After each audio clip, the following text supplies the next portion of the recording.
Você teria coragem de deixar tudo pra trás e recomeçar do zero em outro país? Pois é, eu tive. Olá, eu me chamo Keila Iná e eu moro aqui em Portugal há 2 anos. Eu decidi, em comemoração aos 2 anos, fazer uma sequência de vídeos que possam te ajudar sobre como você imigrar ou se você tem um sonho de vir para Portugal. Então, se você gosta desse assunto ou te interessa de alguma forma, eu te convido a se inscrever aqui no meu canal e ficar a par de todos os vídeos. E hoje eu vou falar sobre o tema que mais me perguntam. Por que decidimos deixar tudo no Brasil e recomeçar do zero aqui em Portugal? Nós viemos para Portugal em 2023, para ser exata, em maio de 2023.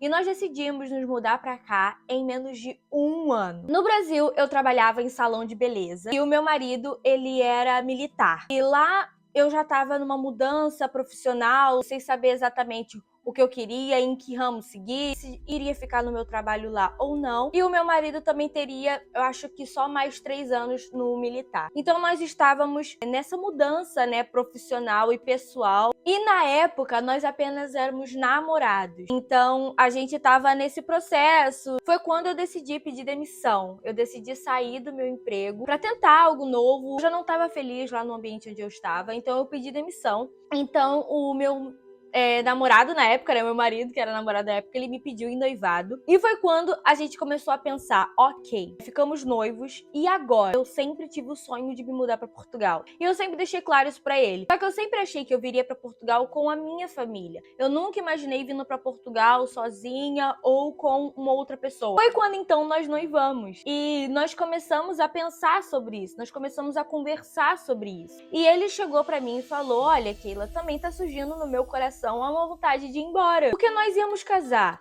nós já íamos começar uma vida, tudo de novo, ver casa, pensar em um novo emprego, recomeçar do zero, né, agora como casados. Então por que não começar em um outro lugar? Então nós começamos a pesquisar tudo. Gente, nós víamos vídeo de tudo. A gente tinha um grupo no WhatsApp, eu e ele no caso, que a gente se mandava coisas sobre Portugal, curiosidades, o que precisávamos tirar, documentação, tudo. E tudo isso era um planejamento mesmo só nosso, só nós dois. E então um dia, o Neves, que é o meu marido, ele estava vendo, porque todo dia ele entrava no site para ver as passagens, né, o preço das passagens. E teve um dia que ele estava lá e a passagem estava muito barata. Muito barata, assim, entre aspas, né? Foi cara, mas em compensação às outras, em comparação às outras passagens, ela tava muito barata. Então, tudo isso, gente, era em 2022. Ele me pediu em casamento em setembro. Em novembro, nós compramos a passagem. Ele viu a passagem e ele mandou mensagem pra mim, amor, olha o preço da passagem, o que você acha? Aí eu falei assim, compra agora. E nós compramos! Só que, gente, foi uma coisa mesmo muito impulsiva e eu acho que também um pouquinho muito de Deus, sabe? Porque, assim, nós estávamos noivos, nós não tínhamos casado ainda, a gente não fazia ideia pra onde nós viríamos, o que nós iríamos fazer, ele ainda tava no quartel. Então, assim, nós apenas compramos a passagem. Então foi uma loucura. Nós tínhamos já a data da passagem, seria em maio. E tá bom, nós temos que casar nesse intervalo. Pensa, gente, era novembro. Nós tínhamos que casar nesse intervalo pra maio estarmos vindo pra cá. Mas foi, gente, graças a Deus deu tudo certo. Nós casamos. Lá mesmo fizemos uma festa também de casamento. E foi realmente uma festa de casamento / despedida. Foi bem bacana e dia 23 de maio nós viemos pra Portugal. Só que assim, gente, eu vou ser muito sincera pra vocês. E eu tô tentando ser o mais objetiva possível para vocês conseguirem entender toda a situação. Nós só tínhamos um pensamento.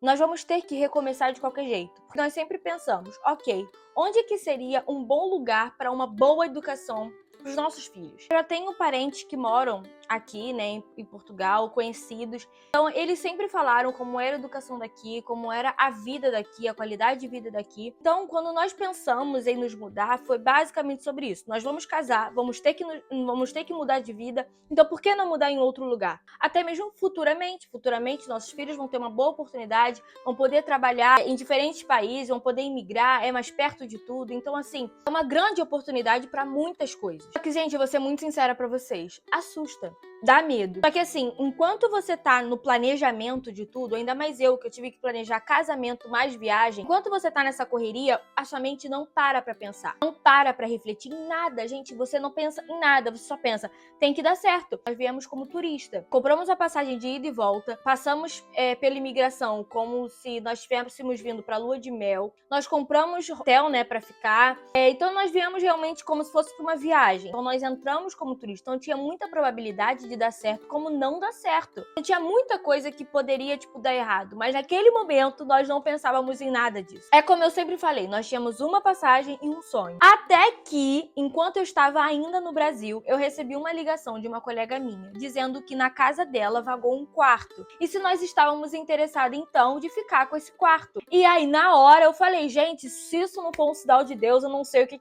é. Gente, então já tá tudo certo, nós já temos até lugar pra ficar. Então, assim, o coração aquietou um pouco, sabe? E nós começamos mesmo, pelo menos eu comecei mesmo a sentir medo, a sentir frio na barriga, quando eu já estava no aeroporto, né? Quando eu passei pela catraca. Foi aí que eu comecei a pensar, ok, e a imigração? Nós íamos fazer a imigração em Amsterdã. Nós íamos do Brasil para Amsterdã, Amsterdã para Lisboa, de Lisboa para Porto. Em Amsterdã, que eu comecei a pensar, ok, se a gente não entender o inglês, se a gente não conseguir falar, alguma coisa der errado, aí eu comecei a pirar. Eu falei, meu Deus, o que eu tô fazendo aqui? Muito complicado, porque quando eu tava ali no aeroporto, tanta coisa aconteceu, gente, no aeroporto. O meu pai demorou pra chegar, pra se despedir de mim. O aeroporto faltou luz, ficou tudo escuro. O avião atrasou, o voo atrasou. Tudo tava, sabe, tudo dando errado. Mas não, gente, deu tudo certo. Nós chegamos em Amsterdã, nós entramos e nós passamos. Só que, gente, é uma mistura de sentimentos. Até porque ali no aeroporto, por exemplo, como tava tudo muito turbulento, o avião demorou. Eu lembro que, assim, quando eu passei pela catraca, eu falei, meu Deus, eu acho que eu não dei beijo em todo mundo. Um sentimento de, assim, gente, eu tô indo ali, mas eu já volto. Eu não tava ainda com o sentimento do peso que era de eu estou indo embora. E depois que eu parei pra pensar, eu falei, meu Deus,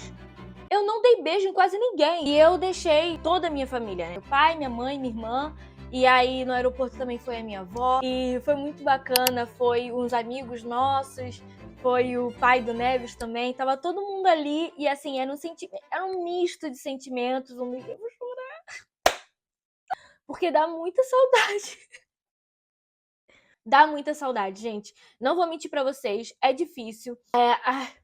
Eu disse que eu prometi pra mim mesma que eu não ia chorar. Mas assim, gente, é difícil. É um aperto no coração. Principalmente se você deixa pessoas que você tanto ama. Tem pessoas que vêm pra cá primeiro, pra depois trazer a mulher, pra depois trazer os filhos. É uma decisão muito séria. Principalmente se a sua família não tem estrutura financeira pra poder vir te visitar. Ou se você ainda não tem as documentações tudo certinho pra poder voltar pra lá, pra visitá-los. É uma decisão que tem que ser pensada bastante. É uma decisão que tem que ser muito bem planejada. Porque é uma mudança, você atravessa um oceano, né, gente? Então, assim, é muita coisa que você deixa pra trás. Mas então, finalmente chegamos aqui. E eu lembro que nós ficamos no Parque Hotel. Nós não queríamos gastar muito com o hotel, porque nós íamos morar aqui, né? E nós falamos assim, por que a gente então não aproveita e fica aqui nesse hotel mesmo e depois nós vamos pra onde nós temos que ir? Então nós ficamos nessa uma semana mesmo no Parque Hotel. Foi muito gostoso. Chegamos, né? O primeiro local que nós fomos pra visitar de ponto turístico foi o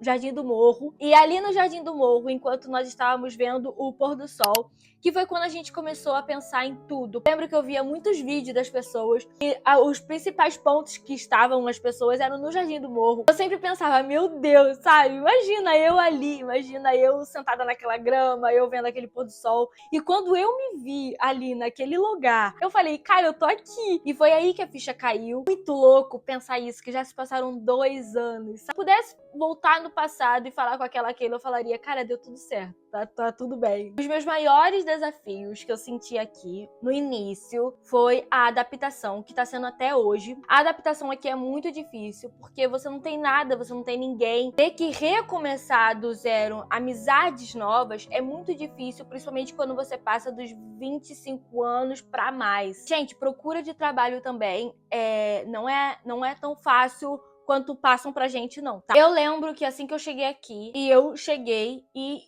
distribuir currículo pra tudo quanto é lugar. Gente, eu distribuí currículo em restaurante, em loja, qualquer lugar que você possa imaginar, eu saí distribuindo. Só que, gente, nada chama. Principalmente quando você chega aqui e você não tem praticamente nenhuma documentação. Quando nós chegamos, nós conseguimos pagar uma pessoa para cuidar da nossa documentação. Então, nós já tínhamos basicamente uma documentação necessária, mas assim, a maioria das pessoas já pede muito tempo aqui ou experiência. Quando você chega, ninguém te conhece de lado nenhum. Ninguém sabe quem é você, ninguém sabe o que você realmente fazia no Brasil. Então, assim, as pessoas elas ficam um pouco com o pé atrás, então é meio difícil. O primeiro trabalho do Neves foi como trolha, que no caso é pedreiro, ajudante de pedreiro. E ok, eu tô aqui em casa fazendo nada. Quando eu tive que ir no shopping pra resolver um problema que tava dando no meu chip, né, de telefone. E quando eu tava ali falando com a menina, eu falei assim, vocês não estão contratando, não? Ela foi e falou assim, olha, estamos, inclusive o meu chefe está aqui hoje fazendo entrevistas. E aí foi, eu fiz a entrevista,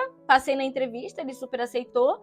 Era um local que realmente contratava muito imigrante. A única questão é que eu precisei aprender algumas palavras, né, daqui. Assim que você chega, você não consegue entender muito bem o idioma do português, você não consegue entender muito bem o que eles falam direito, principalmente quando se trata de telefone. Eu tinha um pouco de dificuldade no início para entender algumas palavras, porque, por exemplo, aí no Brasil a gente fala chip, aqui é cartão, aí a gente fala plano de telefone, aqui é tarifário. Então, algumas coisas eu precisei me adaptar. Foi bom, assim, para primeiro contato, né, com português e também com outros idiomas. Foi aí que eu comecei a me familiarizar mais com o inglês também, com o espanhol. Fiquei 1 mês e 1 semana quando o local onde eu trabalho hoje me ligou para fazer uma entrevista também. Gente, eu deixei o meu currículo em maio, chamada em julho, entendeu? Então, assim, é muito difícil. Mas aí, ok, eu fui chamada, fiz a entrevista, passei na entrevista e fiquei, né, onde eu estou até hoje. Então, assim, gente, é realmente você persistir, é realmente você não desistir, é você aceitar o que tiver que aceitar, o que te chamarem, você tem que pensar, é o início, aqui a vida do imigrante muda muito, tem que ter muita paciência e persistência e pensar sempre no seu propósito. Traçar metas, porque se você não traçar metas, você deixa a vida te levar, a vida do imigrante é engolida se você não vem com objetivos, com planos e com metas. E, gente, eu tô aqui há 2 anos. E, cara, eu só tenho a agradecer a Portugal. Claro que aqui no meu canal eu vou falar sobre a minha experiência, o meu ponto de vista. Claro que teve pontos negativos, teve momentos de tristeza, de muito choro. É muito complicado, é uma luta diária, mas é como se você tivesse renascido, né? As coisas não vão ser fáceis no início, até você se adaptar ao país, até você se adaptar ao ambiente, à cultura, às pessoas, o trabalho. Mas assim, eu tô aqui há 2 anos e eu tenho muito mais coisa positiva do que negativa pra falar. Então, se me perguntarem, valeu a pena? Sim, gente, valeu a pena. Portugal me trouxe muitas oportunidades, Portugal me trouxe uma maturidade, Portugal me trouxe expectativa, ele me trouxe qualidade de vida, ele me trouxe oportunidade para ajudar os meus. Eu só tenho a agradecer mesmo a esse país, a forma como ele abriu as portas para mim, a forma como me receberam e a forma como acreditaram em mim. Porque para eu estar hoje onde eu estou, já sendo efetiva, precisou uma pessoa acreditar em mim. No início, seja egoísta sim, pense mais em você, pense em construir você, porque é só construindo você, só você se levantando que você vai conseguir ajudar os seus no futuro. Então, no início, seja egoísta sim. Se priorize, se valorize para depois poder ajudar os seus. Então, se você está pensando em recomeçar, saiba que não será um conto de fadas, uma mil maravilhas. É realmente você ter foco, força e fé. E as coisas virão, sabe? É isso, gente. Deixa aqui também nos comentários suas histórias, né? Como foi? Ou se você pensa em vir pra cá, troca, né? Eu posso ter a minha perspectiva, né, de algumas coisas. Você pode ter passado por coisas completamente diferentes. E se você tá chegando agora, como eu não sei, eu tô aqui há 2 anos, você que tá chegando agora pode falar, não, o emprego agora tá mais fácil. Então, assim, gente, vamos fazer uma troca, né, de dúvidas e de questões aqui também para outras pessoas que também querem vir. E se esse vídeo fez sentido para você, se inscreva no canal que tá vindo uma sequência de mais vídeos sobre o assunto. Deixe seu like, comentário e compartilhe também com pessoas que estão pensando em vir para Portugal ou que querem saber sobre esse assunto, saber sobre migrar. Eu vou amar ter mais vocês por aqui. Espero muito, muito, muito ter conseguido ser 100% clara e direta e objetiva. Mas se vocês tiverem alguma dúvida, alguma questão, algo que vocês não entenderam, pode deixar também aqui que eu esclareço perfeitamente pra vocês, que eu não quero deixar ninguém perdido. E é isso, gente. Espero muito, muito, muito que vocês tenham gostado. E se vocês estiverem vindo, uma boa viagem, uma boa sorte, que Jesus esteja com vocês. Um beijo enorme, fiquem com Deus e até a próxima. Tchau! Gente, eu não queria chorar. Saco.